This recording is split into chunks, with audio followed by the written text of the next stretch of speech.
Coucou, aujourd'hui je vais partager avec toi quelques citations que j'ai notées lors d'un enseignement que j'ai trouvé riche ou lors de mes études bibliques. Alors, la première citation c'est: l'un des plus grands secrets spirituels est de donner ce qui nous coûte le plus ou nous coûte. L'un des plus grands secrets spirituels, c'est de donner ce qui nous coûte le plus ou au moins c'est ce qui nous coûte. Qu'est-ce que ça veut dire? Que c'est très important lorsque tu donnes à Dieu ce qui te coûte le plus. C'est très important. Pas que tu pars sur, je ne sais pas moi, des 10 millions que tu as, tu retires 10 000, tu donnes à Dieu, bon, tout en sachant que, bon, en tout cas, 10 000, ça ne fait rien en fait. Mais que tu donnes quelque chose qui te coûte. Vous connaissez, non? Quand vous donnez quelque chose, qui vous coûte, vous sentez. Vous sentez, parce que vous sentez un... Donc, vous sentez en fait que ça vous coûte quelque chose de donner cette chose-là. Et même aussi aux êtres humains, et pas seulement à Dieu. C'est très important. Comme cette citation le dit, l'un des plus puissants secrets spirituels. Secrets spirituels. Donc, quand tu donnes, tu es quelqu'un qui donne aux gens ce qui te coûte. Parce qu'il y a les gens, en fait, qui donnent aux gens, voilà quoi, ce qui ne leur coûte pas. Donc, si quelque chose, si ce n'est pas que la chose ne les sert plus, ils ne peuvent pas donner à quelqu'un, en fait. Ils ne peuvent pas, en fait, je prends l'exemple même sur la nourriture. Tu vois, par exemple, en Afrique, par exemple, je me rappelle au Cameroun, quand tu pars chez quelqu'un que la personne a préparé une bonne nourriture, parce que moi j'ai grandi à l'ouest et dans une famille très modeste, donc genre on partait souvent chez le voisin, chez la voisine et vice-versa, nous les enfants. Donc parfois tu arrives chez le voisin comme ça, c'est où ils ont préparé un bon truc. Parfois on ne te permet même pas d'entrer. On te dit il se fait tard, il faut rentrer à la maison. Ou on va te dire que non, tu es trop sale, va te laver. Des choses comme ça. Pourquoi? Parce qu'on a préparé un bon truc. Soit peut-être on a rôti un bongo de pas possible. Soit on a fait un riz sauce tomate de ouf quoi. Donc du coup, tu ne peux pas. Mais parfois quand c'est le couscous, non, tu es là, on te sert, on te sert. Mais quand c'est le riz, tu vois, on ne te sert pas. Ou quand c'est une nourriture un peu, voilà, qu'on ne fait pas régulièrement, on ne te sert pas. Au contraire, on te chasse. Pourquoi? Parce que cette nourriture-là leur coûte. Cette nourriture-là est importante. Cette nourriture-là les a coûté cher. Vous voyez? Et ils ne peuvent pas donner comme ça. Mais quand c'est le couscous, les machins, trucs, on te donne. Donc, ça veut dire, ça ne leur coûte rien, en fait. Donc, je ne sais pas si vous, en fait, vous comprenez ce que je veux dire. Et là, on dit que ce n'est pas bien. Ce n'est pas vraiment bien. Et moi, je peux vraiment témoigner. C'est très bien quand vous donnez aux gens ce qui vous coûte. Ça permet que vous, enfin, ça permet déjà que certaines situations dans votre vie se décantent aussi facilement. Ça permet déjà que quand vous-même vous avez besoin de quelque chose, même si ce n'est pas ces gens-là que vous avez aidés qui vous donnent, Dieu va passer par d'autres gens pour vous aider parce il sait que vous aussi, vous aidez. Vous aidez, vous donnez pas parce que vous avez trop, mais vous donnez vraiment aux gens ce qui vous coûte en fait. Et c'est très important. Et même, je crois que si je ne me trompe pas, je ne sais pas si c'est le roi Salomon ou c'est le roi David qui disait qu'il ne peut pas donner au Seigneur ce qui ne le coûte rien. Et on sait que Dieu n'est pas n'importe qui. Donc, quand déjà même vous écoutez comment le Seigneur décrit qui veut que sa maison soit, ce n'est pas n'importe quoi. Donc, des choses avec précision, des jolies choses et tout. Donc, on ne doit pas donner à Dieu n'importe quoi. Et on doit aussi donner aux êtres humains, à nos frères et sœurs, n'importe quoi. Donc, c'est ce que Dieu attend de nous. Et c'est très bien pour notre propre vie. Ça nous ouvre les portes. Ça nous permet de passer même où d'autres gens ne peuvent pas passer. Ça nous permet d'avoir des choses que les gens ont difficilement, en fait. Parce que le problème aussi, c'est que quand tu tiens trop quelque chose à cœur, parfois pour avoir cette chose-là, c'est difficile. Parce que pour toi, c'est vraiment important. Mais quand tu vois la vie simple et que tu peux aussi donner à quelqu'un vraiment ce qui te coûte, ça fait que toi-même, quand tu as besoin de quelque chose, le Seigneur te facilite la tâche en fait. Donc, c'était ça la première citation. Celle-ci, par contre, je ne sais pas, je ne peux pas vous dire dans quel enseignement j'ai tiré ça, je ne me rappelle plus. Mais généralement, voilà, ce sont des très bons des enseignements inspirés par le Saint-Esprit, en fait. Donc, je peux vous garantir que si vous mettez cette citation en pratique, ça va vous aider, vous allez voir le résultat. Parce que moi-même, ce sont des choses que je vis, en fait. Et la deuxième citation, c'est faire un sacrifice à ceux qu'on aime. Faire un sacrifice à ceux qu'on aime. Un peu comme à Dieu. Quand tu dis que tu aimes Dieu, tu vas faire les sacrifices. Faire les sacrifices, c'est du genre t'abstenir peut-être de faire des choses que tu as l'habitude de faire et qui te plaisent, mais qui n'honorent pas forcément Dieu. C'est toujours une forme de sacrifice. Vous voyez, faire des sacrifices, c'est vraiment faire la volonté de Dieu, même quand ça nous coûte. Donc, quand c'est difficile, on fait la volonté de Dieu. C'est aussi une forme de sacrifice parce que c'est difficile, quoi. Donc, vous vous sacrifiez parce que vous faites des choses, je ne sais pas comment je vais dire contraire à votre chair, des choses que vous avez du mal. Par exemple, je prends peut-être une personne qui vient de naître de nouveau, un jeune garçon par exemple, et qu'il avait l'habitude de forniquer et tout, il avait sa copine, il aimait aller en boîte, tout ça. Et que du coup, quand il donne sa vie à Jésus, pendant sa marche avec le Seigneur, il comprend qu'il va arrêter ça. C'est dur, ce n'est pas facile. C'est vraiment dur. Moi-même, je suis passée par là. Tout d'un coup, comment tu te rends compte que tu dois arrêter la façon dont tu vivais, etc., etc. C'est dur. C'est vraiment dur. Et ça, c'est une forme de sacrifice, en fait. Et qu'on dit aussi faire le sacrifice à ceux qu'on aime. Oui, tu ne peux pas dire que tu aimes quelqu'un et puis tu lui donnes les détails. Un peu comme je disais, tu ne peux pas dire que tu aimes les enfants, mais le jour où tu prépares le riz, un enfant arrive, tu le chasses. Ça, ce n'est pas possible. Donc, ça, ce n'est pas de l'amour. Mais le jour que tu fais le couscous, tu dis voilà, tu partages, machin, truc et tout. Non, non. Il faut vraiment donner à ceux que tu aimes le meilleur de toi. Traiter leur situation comme la tienne. Te mettre à leur place. Déjà, moi, par exemple, j'aime me mettre à la place des gens, en fait. Faire ce que si on me fait à moi, ça va me plaire. Parfois, je pose certains actes parce que peut-être même aux grandes personnes, je me dis que non, demain aussi, moi, j'aimerais que quand je suis mamie, mon petit-fils me fait telle chose. Demain, j'aimerais aussi que quand je sois une grande maman, ma fille aussi me fait telle chose ou ma belle-fille aussi me fait telle chose. Donc, voilà un peu. Donc, bref, c'est très important de donner aux gens. Peut-être qu'on dit à ceux qu'on aime, ceux que tu aimes, les gens voient ça un genre. Aux êtres humains en général, c'est bien de donner aux gens ce qui te coûte en fait. Quand tu décides de donner, il faut donner aux gens ce qui te coûte. Il ne faut pas donner quand tu as assez, jusqu'à donner comment est-ce qu'on appelle ça? Le superflu, quelque chose comme ça. Non, faut apprendre à partager avec les gens le peu que tu as. Et la troisième citation, c'est comme Jésus, comme Jésus, vous devez aller de lieu en lieu et faire du bien. Normalement, partout où on se trouve, on doit faire du bien. On ne doit pas dire que bon, ce n'est pas ma famille, je ne fais pas. Partout où les gens ont besoin d'aide, tu vas aider.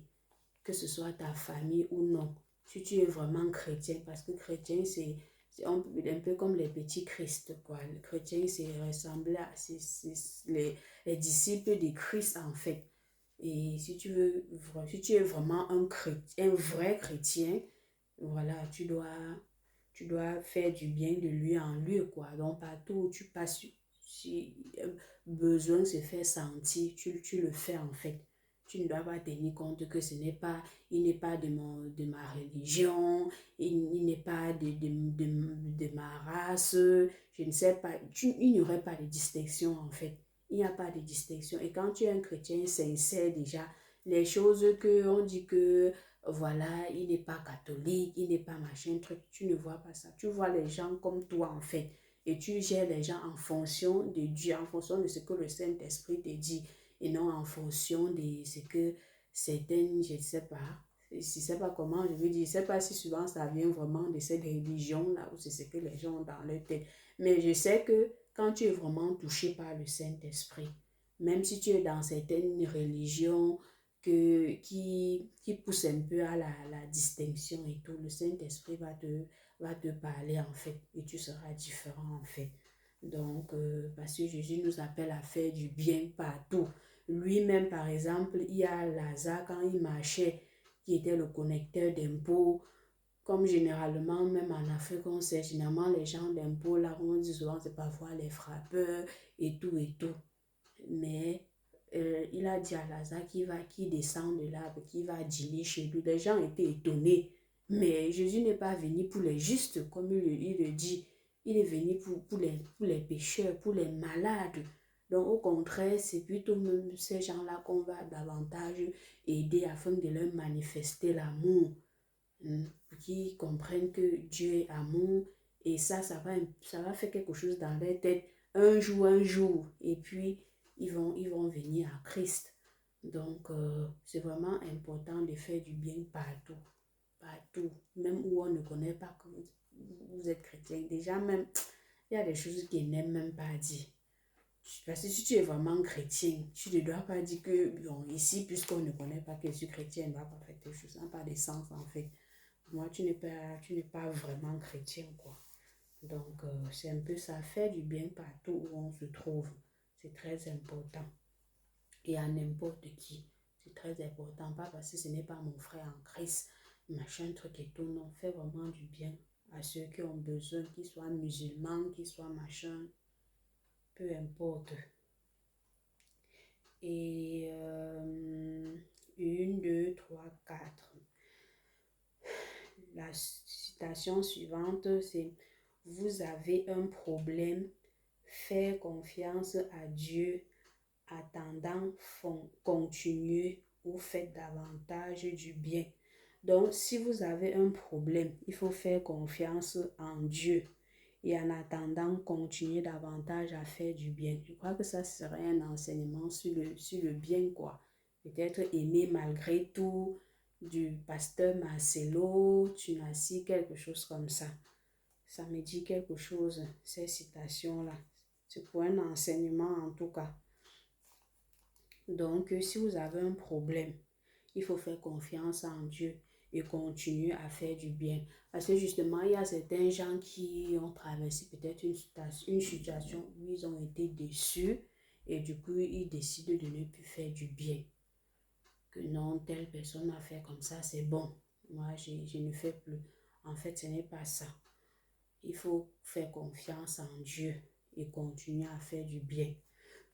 Moi-même, pardon. C'était un peu... Un moment, je voulais un peu prendre ce chemin-là. Donc, tellement vous voyez comment les gens, certaines personnes ne sont pas gentilles, certaines personnes sont, je ne sais pas si je vais dire méchantes, vous faites du bien, ou la personne vous rend pas le mal, et tout, qu'à un moment vous dites que mais c'est même mieux de ne pas faire du bien, c'est même mieux de ne même pas faire confiance, c'est même mieux de ne pas machin truc. Mais ce n'est pas ce que Dieu attend de nous ici, là. Dieu attend de nous que si quelqu'un nous a blessés, si quelqu'un nous a déçus, si quelqu'un nous a trompés, que l'on ne baisse pas les bras, que l'on dépose cela devant Dieu, que l'on fasse confiance en Dieu et on continue en fait à faire du bien. C'est ce que Dieu attend de nous. Déjà, Jésus a dit que si quelqu'un te gifle à la joue gauche, montre-le la joue droite. Donc, c'est un peu ça, continuer à faire du bien, c'est important. Et je vais finir avec la dernière citation pour aujourd'hui, bien sûr. Ça dit: c'est plus puissant d'aimer les gens qui nous ont blessés, que nous croyons ou certains croient qu'ils ne le méritent pas. Donc c'est plus puissant en fait d'aimer ceux qui nous ont blessés. Parfois, généralement, certains gens pensent que non, ils ne méritent pas cet amour-là. Mais c'est plus puissant en fait d'aimer ceux qui nous ont blessés. On dit que c'est plus puissant. Cet enseignement dit que c'est plus puissant. Je crois que ça, c'est un enseignement du pasteur Marcelo qui disait comment aimer malgré tout. Quelque chose comme ça. Ça me dit quelque chose. Donc, c'est plus puissant. C'est vrai que ce n'est pas évident. Mais je pense que c'est aussi plus puissant que Dieu vraiment nous accorde la grâce de pouvoir aimer ceux qui nous ont blessés. Parce que lui-même, il nous a aimés malgré tout. Je crois que ça rejoint directement le Saint-Esprit, m'amène vraiment directement vers Dieu. Parce que lui-même, il nous a aimés malgré tout. Il nous a aimés malgré nos fautes, malgré nos manquements. Il nous a aimés malgré nos péchés. La Bible dit que le châtiment qui nous donnait la paix, qui nous donne la paix est tombé sur lui. Donc c'est lui qui a encaissé. Donc on fait les choses au lieu que c'est nous qui encaissons les conséquences de ça. C'est Jésus qui est venu encaisser tout ça pour nous. Donc vous voyez, il nous a aimés sans que nous ne méritons en fait. Donc je crois qu'ici c'est puissant dans la mesure où ça nous permet d'être comme Jésus en fait. Jésus qui nous a aimés alors que nous, on ne méritait pas. Jésus qui a donné sa vie pour nous alors que nous, on ne méritait pas. Et ça l'a rendu puissant en lui-même parce que maintenant, il est assis auprès de Dieu. Donc, ça l'a rendu puissant, ça l'a élevé. Donc, c'est ça aussi, c'est vraiment plus puissant. Parce qu'en même temps, ça fait, quelque part, tu approuves vraiment profondément ta reconnaissance pour ce que Jésus a fait pour toi. Tu penses à ça, donc tu es reconnaissant en fait. Ça prouve, c'est vraiment comme une forme de reconnaissance aussi, le fait d'aimer ceux qui nous ont blessés, d'aimer ceux qui nous ont trahis. Prends par exemple le cas d'un homme qui va aimer sa femme, qui va continuer à rester avec sa femme malgré qu'elle est trahie ou vice-versa. Vraiment, il y a les situations dans la vie où on était tellement déçus. Mais malgré ça, on aime la personne et on a pardonné la personne. Donc, je crois que c'est ça que cette citation veut dire. Et au début, comme vous avez un peu vu, je lisais moi-même, c'est parce que c'est un peu chaud pour moi. Mais dès que j'ai continué, le Saint-Esprit m'a dit que ben oui, parce que Jésus-Christ aussi, il a porté nos fautes. Nos fautes, donc ça veut dire qu'on dit porter nos fautes, ça veut dire que c'est nous-mêmes qui devions encaisser nos fautes. C'est nous-mêmes, parce que nous-mêmes, nous on a cherché nos trucs, on devait encaisser le châtiment qui nous donne la paix. Donc, au lieu que nous soyons châtiés par nos fautes, c'est lui qui a été châtié. Donc, il nous a aimés sans que nous ne méritons en fait. Il a porté notre croix sans que nous ne méritons. Il a fait de nous ses frères par alliance sans que nous ne méritons. Et c'est puissant quoi. Ça lui a rendu puissant. Ça l'est rendu puissant. Tout pouvoir lui a été donné dans le ciel et sur la terre, dans les cieux. Parce qu'il a mérité. Il a porté la croix. Il a porté nos péchés. Même vous avez, quand vous voyez le film de Jésus, quand vous lisez la Bible, vous voyez vous-même tout le mépris qu'il a encaissé. Toute la peine, tous les... comment est-ce qu'on appelle ça? J'ai oublié ça, un nom là. Une souffrance extrême qu'il a pu vivre, qu'il a vécu à cause pour nous sauver en fait. Et ça a fait que le Seigneur Dieu l'a élevé. Dieu l'a élevé et maintenant tout pouvoir lui a été donné sur le ciel, dans les cieux et sur la terre. Quoi. Donc, qui voit le Père les vues, vraiment, Jésus c'est Dieu fait homme pour nous sauver en fait. Donc, c'est ça en fait qu'on va comprendre ici. Quand on pardonne malgré tout, quand on aime les gens qui nous ont blessés, ou quand on continue malgré tout à croire quand même à eux, parce qu'il y a certaines choses que tu peux aussi faire sans te rendre compte. Tu regrettes amèrement et tu ne peux plus reprendre. tu ne peux plus reprendre cette bêtise. Mais parfois, malheureusement, les gens ne croient plus en toi, alors que c'était juste une erreur, tu étais poussé par le malin et tout. Mais quand vraiment tu commets une faute et qu'on réussit par t'aimer, par te pardonner, par continuer quand même à croire en toi malgré tout, c'est puissant. C'est puissant justement parce que ce n'est pas facile en fait. C'est ça qu'il s'agit. Parce que quand quelqu'un vous blesse, c'est difficile. Moi-même, c'est clair. C'est clair. C'est d'où sa puissance, quoi. C'est ça qui fait sa puissance. Parce que généralement, ce n'est pas évident, en fait, de continuer à croire à ces personnes-là. Donc, voilà. Et je crois que je vais m'arrêter pour aujourd'hui. Je vais m'arrêter aujourd'hui. C'est bon pour aujourd'hui comme ça. Je vais m'arrêter là aujourd'hui et on va se dire très prochainement pour une prochaine vidéo. Bye.